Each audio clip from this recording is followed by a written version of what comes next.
Good morning, everyone. Okay, so, pardon me. Let me cut my mic here for a second and clear my throat.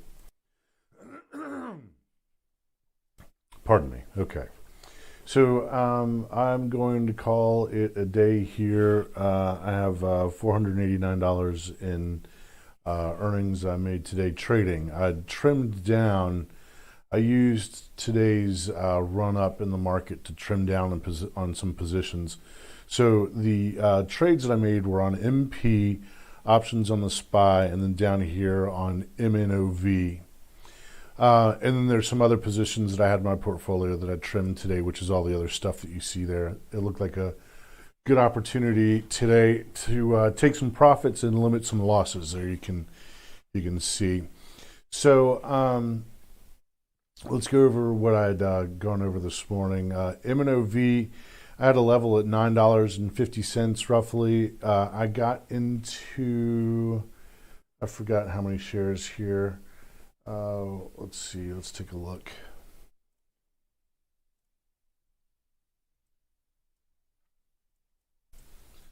I traded this twice.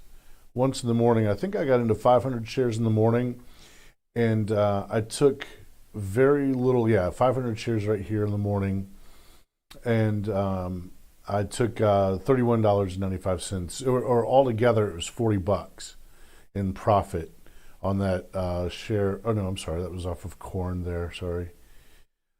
Well, it was anyway. It was like $49. I had traded 500 shares in the morning, and it was it wound up being about $49. And I traded 200 shares later on, and I got $117 off of it. I actually entered pre-market right here at $9.51, an average of $9.51 on those 500 shares. And it came up, this is pre-market, it came up to $9.93 and started to dip back down toward my entry. And so I dumped the shares, and I only dumped the shares for 10 cents over what I bought them, which was $49, just shy of 10 cents per share. Now, if I'd held on to it a little bit longer, I would have been able to make a little bit more money, definitely. But I usually don't trade the pre-market, and I guess at the time in the pre-market, I didn't have a lot of confidence in my entry here because it had just dipped down to, 9 and some change, significantly away from my entry at 9.52, certainly more than 1 percentage point.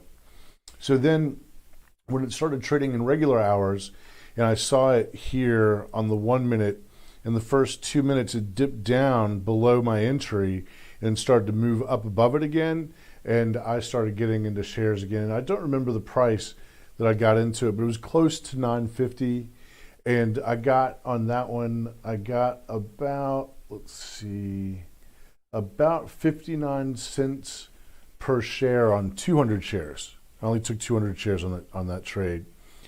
And so, I traded it well. Didn't trade it with a lot of size at all. Momentum. I could have gone bigger on this entry, on this one. But, $117 is $117. So then MP, this actually would have been, so MP, I've traded this 3 times now, and my levels on MP have been just spot on. I took the entry here at $40.17 as I saw it moving back up above. It actually caught a bounce at 407, so about 10 cents for my entry. But I entered as it crossed back above $40.17. And I entered this, I believe it was just 100 shares, and it was I'm pretty sure it was right at $40.17. I bought it as it was coming back through this line. And then I sold it MP for 38 cents of profit there on this 100 shares. MP 100 shares. I sold it for 38 cents of profit. So it was close to 1%. It didn't quite hit 1%. You can see there it rose up to 40.73. Now, my next entry was at $39.40. And while I was doing my morning recap, it actually hit that. It looks like about it was at 10:40 in the morning. It's now 10:58, so a little less than 20 minutes ago. I just was, I hit almost $500 on the day, and I'm just gonna walk away. It could have been a bigger day, but hey. So I had a high rate of conviction on this $39.40 entry that I went over in the morning.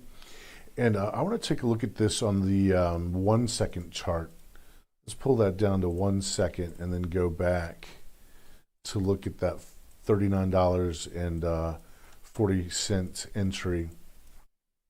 So it went to as low as $39 and where is that? The low is $39.31. And within, let's see, within 1, 2, 3, 4, 5, 6, 7, 8, 9, 10, 11, 12, 13. About 15 seconds later, it was at 39.80, which would have been 1%. And then it really took off in the next minute or so to back up here to the next target. I'm on the 1 minute, right? Where's my 4017? Where's my, oh, it's not. Let me go over to the right day. And within the next minute there, after, it took a little bit more than a minute, but it blasted back up to the first level at 4017 I had on it. So I wasn't in the trading mentality by the time this happened. I was just kind of, like, yay, it's a green day. It's past 10:30. I'm going to call it a day. So obviously I missed out on this trade. This would have been an outstanding entry. And if I were still sort of trading at the time, I would have taken probably some size, somewhere around 500 shares on that one, I'm pretty sure. So, okay.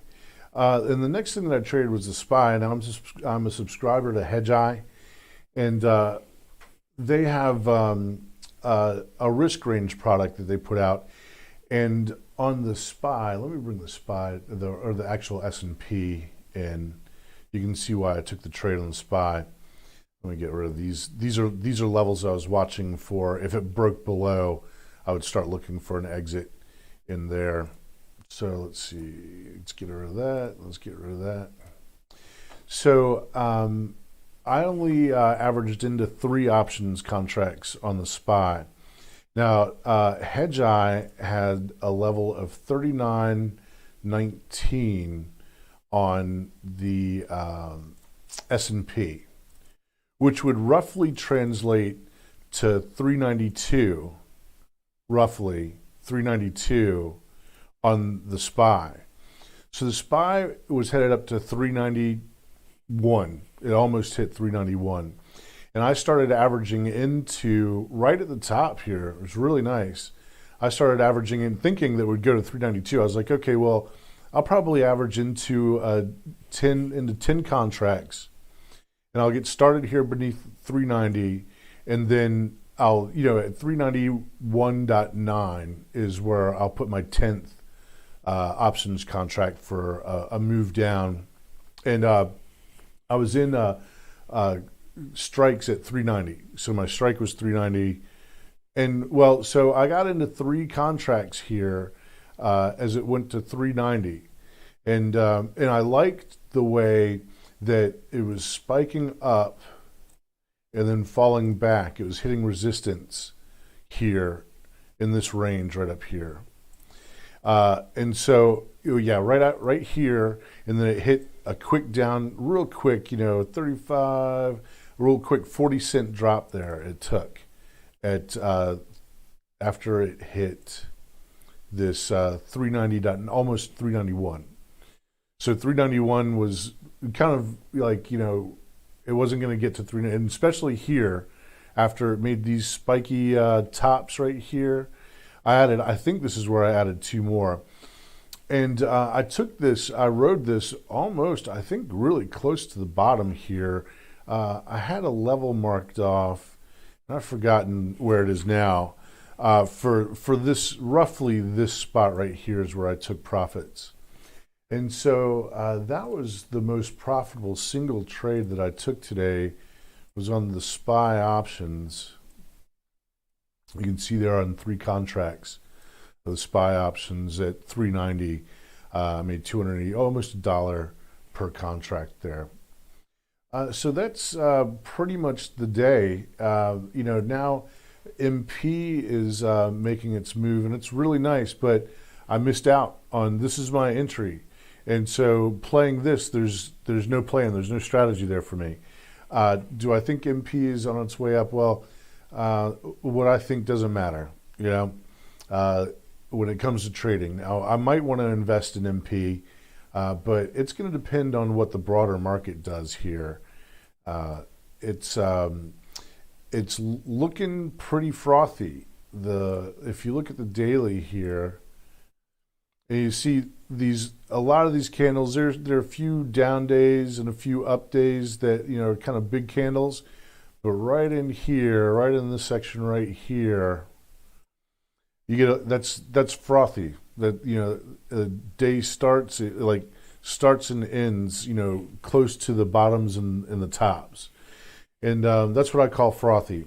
We could be in just a consolidation area. It's really I'm still bullish until the market says otherwise. This could be the top. This could be the top of the market. What is this? 394.17. That could be the top. It might be. It might not be. But right now, after froth like that, before I have conviction either way of whether it's bullish or not, I want to see it break that and break and hold that all-time high. Okay, that's going to be the recap for the day. Good luck out there, everybody. If you want, click like, subscribe, hit the share button, and I really like comments if you want to leave a comment. All right, everybody, I'll see you tomorrow morning. Goodbye.